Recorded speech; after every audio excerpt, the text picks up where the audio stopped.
Hey everyone, it's Melanie. Welcome back to my channel. Today's video, we're going to be making these adorable little drawstring bags. I'm going to show you all the steps on how to make it, including how to make these cute little appliqué designs on the drawstring bag. This is actually the bag that I'm going to be giving to a child that chooses me as their sponsor in Ecuador. So if you saw my last video, and if you didn't, check it out. We've only got a few days left for you to sign up to be chosen with World Vision's new program where the child gets to choose the sponsor rather than the sponsor choosing the child, which is just going to create this humongous ripple effect of amazing things. So I won't take too much time talking about that in this video, but check the link below. You've got a couple of days left and I can actually bring you with me to Ecuador and capture the child choosing you, which will be super fun, and then be able to show you in a video when I get back. Check that out if you haven't already. I wanted to show you how to make these adorable drawstring bags. I'm going to be giving mine to donate, or you want to do little treat bags, like these are kind of Halloween themed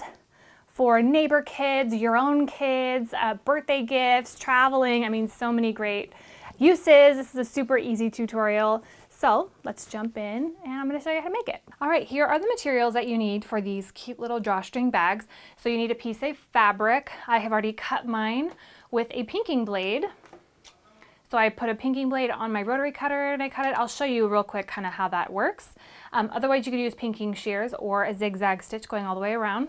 This piece of fabric measures 10 inches wide by 18 inches long. That's an optimized size for using fat quarters or half yards of fabric. You also need a scrap piece of something that has a little motif on it. So in this one, this is a little applique piece from this piece of fabric. So any sort of motif or fabric piece that you want to kind of put on here like a sticker in a way, you need your little scrap piece to do that. And in order to apply that, we need a double-sided fusible web.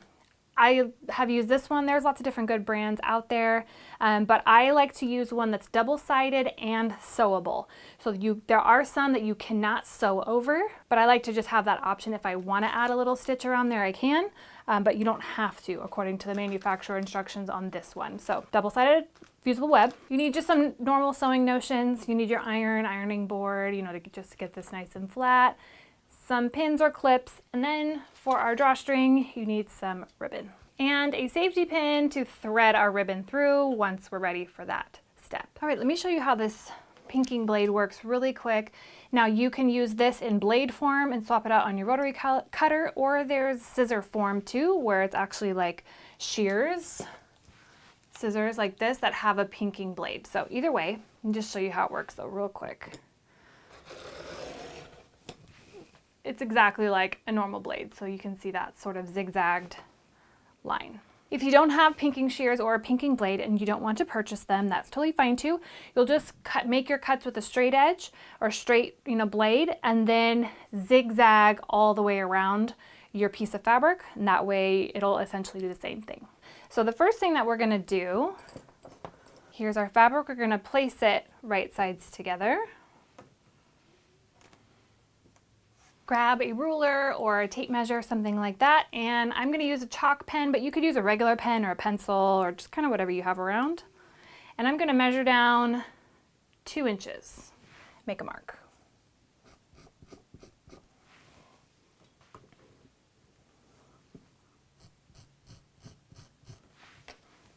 So now because this has the fold at the bottom, which just eliminates a little extra work for us, we are going to take from that mark and we're going to sew down, back stitch at the front and the end.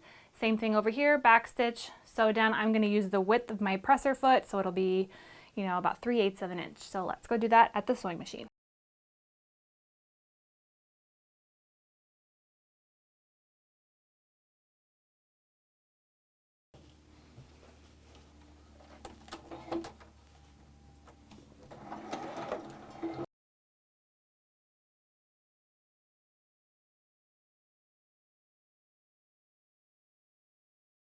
So the next thing we're going to do is over at our pressing table, you're going to fold the flap over so that the edge is hitting right where we started stitching.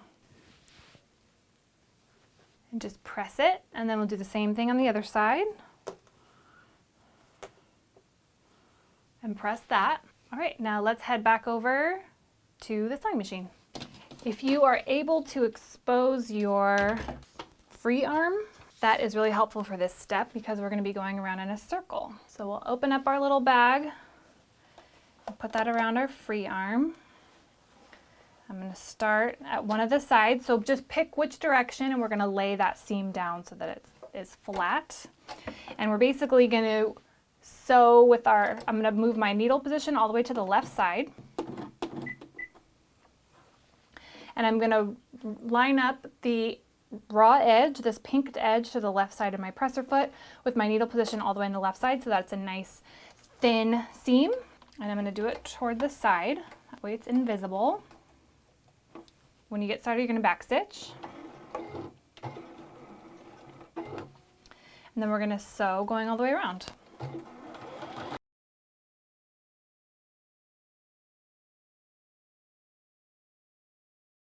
Now you can adjust the size of this opening if you don't want to use ribbon and you want to use something else. Totally cool. You can swap out and do whatever you desire. Just make sure that this is large enough to accommodate whatever it is that you want to do.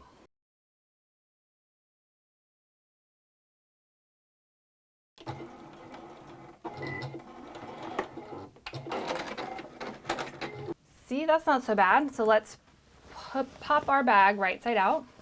And you don't, because we did those pinked edges or you've zigzagged it or whatever, these openings are just fine the way that they are. Especially for a really kind of simple little treat bag like this. All right, now let's go do our little applique sticker. I'm gonna just rough cut around the ghosts that I want to use. For example, on this one where it's a more clear-cut oval, I just did a rough cut around it because then we'll do our fine cut after the fusible is on there. So this is just kind of a rough idea. Here's my fusible. Now you'll want to follow the manufacturer's instructions for whatever brand that you pick, but here's the web right here, and then the back has paper. So what you're going to want to do is, this is kind of tacky, so you're going to place your fabric. Again, we haven't officially cut it yet, so it's okay if it's a little imperfect, and we're going to just press our fabric with our fingers on there. If your fabric is not adhering very well and it's too loose, just very loosely with the nose of your iron, just really lightly sort of iron on that. Don't iron on the sticky, just iron on your fabric with the tip of your iron just to adhere it nice and securely. Now you will do more of an official cut.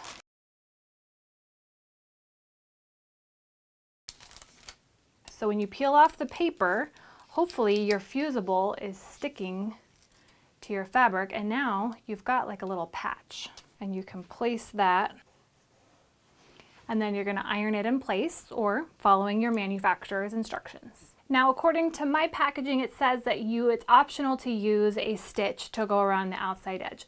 I'm not going to do that because these are little, Halloween treat bags, so they're not going to really be washed. They're just sort of like a one-time use only thing. But if you wanted to do this kind of same technique on clothing or something that's going to be washed and used a lot more than something like this, then I definitely would just put a little zigzag stitch all the way around that, sew it into place to give that extra security. So now we need to cut our ribbon. So what we're going to do is 2 lengths. So 1, 2, and another half. And then we need 2 that length. I added a few other little spots. And of course, you don't have to do this step. You can make that part totally optional and just make do a cute print with this one, just like that, and just call it good. So now we're going to thread the ribbon. We're going to thread it from one side all the way around, coming out, and then from the other side going around and then back out.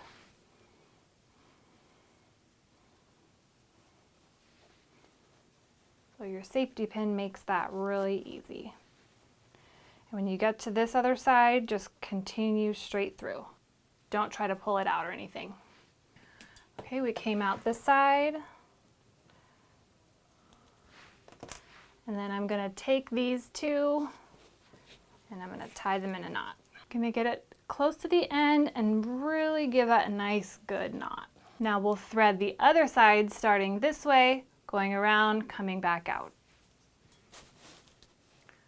But otherwise, there you go. It is complete. Thanks so much for watching. I hope that you enjoyed the drawstring bag.